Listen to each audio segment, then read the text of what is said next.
Good evening everyone, myself doctor Preeti Mishra. जैसा कि आप सभी जानते हैं कि अब समर आ गया है। समर मीन्स गर्मी आ गई है।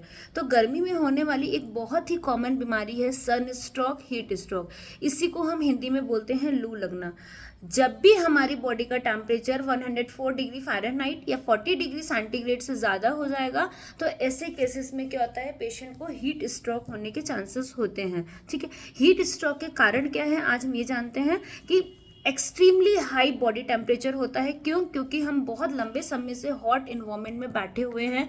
जैसे कि लंबे समय से हम हॉट इन्वायरमेंट में एक्सरसाइज कर रहे हैं, अपना वर्क कर रहे हैं या लंबे समय से वहीं बैठे हुए हैं, तो ऐसे केसेस में पेशेंट को बहुत ज़्यादा पॉसिबिलिटी होती है हीट स्ट्रोक की। ठीक है, कोई स्ट्रेनस एक्सरसाइज कर रहे हैं, डांसिंग कर रहे हैं, जंपिंग कर रहे हैं, एरोबिक्स कर रहे हैं हॉट इन्वायरमेंट में, तो ये भी एक बहुत बड़ा फैक्टर होता है।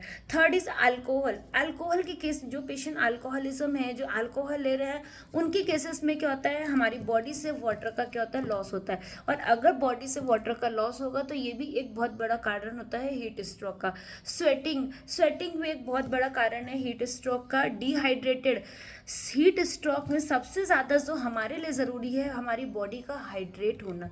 अगर हमारी बॉडी डिहाइड्रेटेड होगी तो उस केस में भी हमें हीट स्ट्रोक होगा। गर्मियों में, समर में अगर हमने कॉटन क्लॉथ्स प्रेफर नहीं किए तो उस केस में भी हमें बहुत ज़्यादा स्वेटिंग होगी, और स्वेटिंग होगी तो हमें हीट स्ट्रोक भी हो सकता है। अगर किसी पेशेंट ने जीन्स पहनी है या थोड़े से मोटे कपड़े पहने हैं, है ना, तो उस केस में उसको बहुत ज़्यादा स्वेटिंग होगी। ठीक है, ये सारे कारण होते हैं। बहुत सारी ऐसी डिजीज कंडीशंस होती हैं, जैसे हार्ट के पेशेंट हैं, उनमें बहुत ज़्यादा अवॉइड करना चाहिए कि हॉट इन्वायरमेंट में वो ना जाए, क्योंकि उनके लिए हॉट इन्वायरमेंट क्या है, जस्ट एक ट्रिगिंग फैक्टर्स होता है। हीट स्ट्रोक एक बहुत ही घातक और एक बहुत ही डेंजरस है। It may be a fatal disease if it is left untreated cured. अगर हम इसको क्योर्ड नहीं करेंगे, अगर हमने उसको अनट्रीटेड छोड़ दिया है, तो मे बी ये हमारे जो इंटरनल ऑर्गन्स है उसको डैमेज कर सकती है, क्योंकि हमारी बॉडी का टेम्परेचर इतना हाई होता है कि ये हमारे इंटरनल ऑर्गन्स जो होते हैं उनको हार्म पहुंचा सकती है। तो ऐसे केसेस में हमें हीट स्ट्रोक के लिए तुरंत ट्रीटमेंट लेना बहुत ज़्यादा ज़रूरी है। ठीक है, सबसे इंपॉर्टेंट चीज़ क्या है इसमें, लक्षण। हम कैसे जानेंगे कि पेशेंट को हीट स्ट्रोक है कि नहीं है?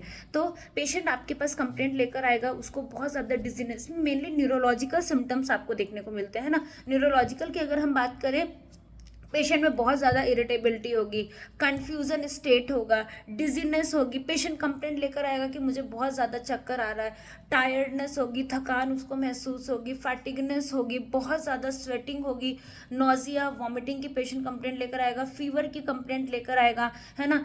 हीट स्ट्रोक के पेशेंट में आपको देखने को मिलेगा उनका जो बीपी होता है वो बहुत ज़्यादा लो होता है, और जो उनका पल्स रेट होता है वो बहुत ज़्यादा आपको हाई दिखने को मिलेगा। ये सारे ऐसे लक्षण हैं जिससे आप एक हीट स्ट्रोक को डायग्नोस कर सकते हैं। ठीक है, इसके लिए प्रिवेंशन क्या क्या ज़रूरी है, सबसे ज़्यादा इम्पॉर्टेंट है कि जो हमारा मेन अवॉइडेबल चीज़ है हॉट इन्वायरमेंट, उससे हमें अपने आप को अवॉइड करना होगा, हमें कम निकलना होगा।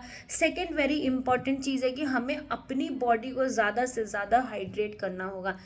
मेल के केस में एटलीस्ट डेली वो 15 ग्लास वाटर पानी पिए अपनी बॉडी को हाइड्रेट करने के लिए, और मेल के केस में फीमेल के केस में बात करेंगे तो एटलीस्ट उनको 11 ग्लास पानी पीने की ज़रूरत है, तभी उनकी बॉडी हाइड्रेट होगी। क्योंकि हम अगर 1 लीटर पानी पी रहे हैं तो कुछ हमारा यूरिन से निकल जा रहा है, कुछ हमारा स्वेटिंग से हमारा वाटर लॉस हो रहा है, तो हमारी बॉडी में वाटर क्या है, बहुत कम बचता है। इसीलिए हमें समर के केस में वाटर का जो इंटेक है वो ज़्यादा से ज़्यादा बढ़ाना होगा।